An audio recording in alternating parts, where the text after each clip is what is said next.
And the other bit is, of course, AI, which is a bit all over the place, where we are exiting the hype cycle, and we are entering the true experience where we share what is really important and how to benefit from the technology and not just sprinkle it of everything and believing that magic happens.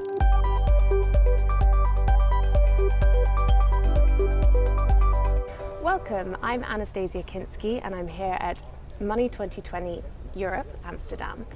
I'm very, very pleased to be joined by Danielle Tonella, who is CTO and Management Board Member at ING. Danielle, thank you for joining me. Pleasure.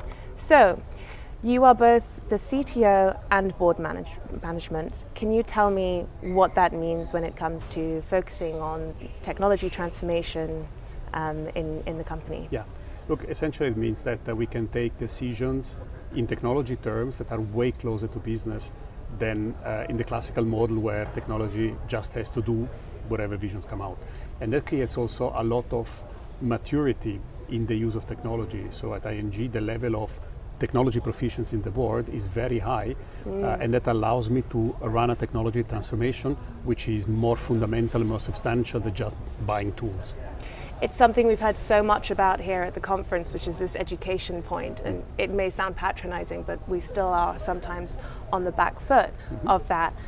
What have you seen, as your board has shifted around, keeping technology at the center of decision making?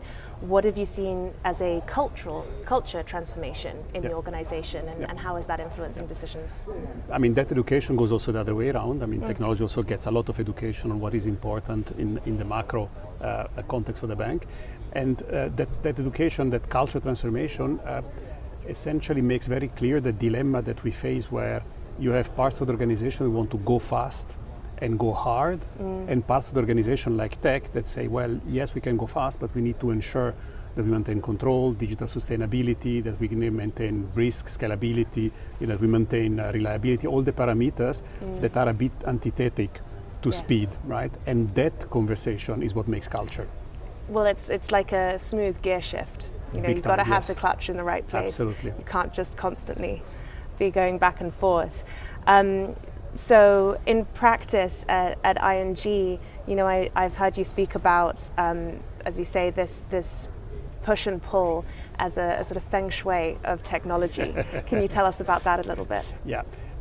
Digital transformation has been misread, I think, so long with, I have a problem, I buy a technology, I solve my problem, and it never works.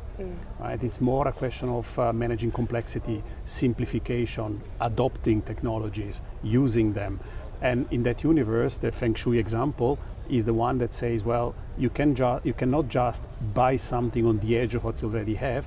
You have to look what you have inside your shop already, and you have to maintain that complexity. Yeah. And simplification is effort, does not happen by itself. It requires investment, it requires vision, it requires commercial convergence, it requires a business strategy that aligns and that enables a technology consolidation. And that's what I call the Feng Shui of technology, is clean up what you have in the zoo to create also optionality to then effectively get new technologies in-house. It's such an important part of it. It's the harmonization of all these stakeholders and all these parts. We'll talk a little bit about what ING is doing differently to deliver this sort of simple, personalized customer experience. Because as you said, you can't just push technology into wherever you want. It needs to be, at the end of the day, what the end user wants. Absolutely.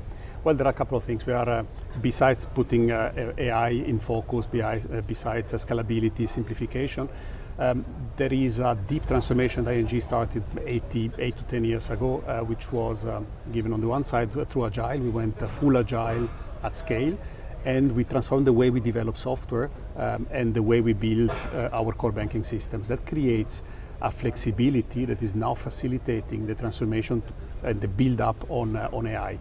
And the last bit is we are extremely active in listening to what the clients are telling us, both to us directly or to the market, ratings or places where they express what they think about us, and we flow that back to the system to work essentially in reducing friction, because that's what scares clients away. Yeah. And it's the only way to go. I mean, it's fascinating that the absence of listening to clients goes both ways. Either people pushing too much digitalization when people didn't want it, or also not offering the digitalized services that, Yep. that maybe even the younger generations are Yep. looking for. So we're here at Money 2020. What have you been most excited about? I know you were speaking yesterday. Yeah. What has most caught your eye Yep. so far? Well, there is of course a lot of attention on stable coins, on crypto. It's also interesting to see how that space is still highly fragmented. There are plenty of platforms, plenty of standards, plenty of technologies, and there I'm curious to see if something is going really to emerge and become a standard. And the other bit is of course AI, which is a bit all over the place, where we are exiting the hype cycle and we are entering the true experience where we share what is really important and how to benefit from the technology and not just sprinkle it of everything and believing that magic happens. Yeah, may the magic happen. Yeah. And so next 2 to 3 years, what do you think we can expect? Where should we be focused across the landscape for this harmonized cultural transformation? Well, we focus a lot on scalability. We have a scalable bank vision where we converge a number of customer journeys or commercial offers. We have a scalable technology platform where we converge a number of technologies into global platforms. We are transforming the way we develop software towards platform engineering, and we are embedding AI in everything we are doing today.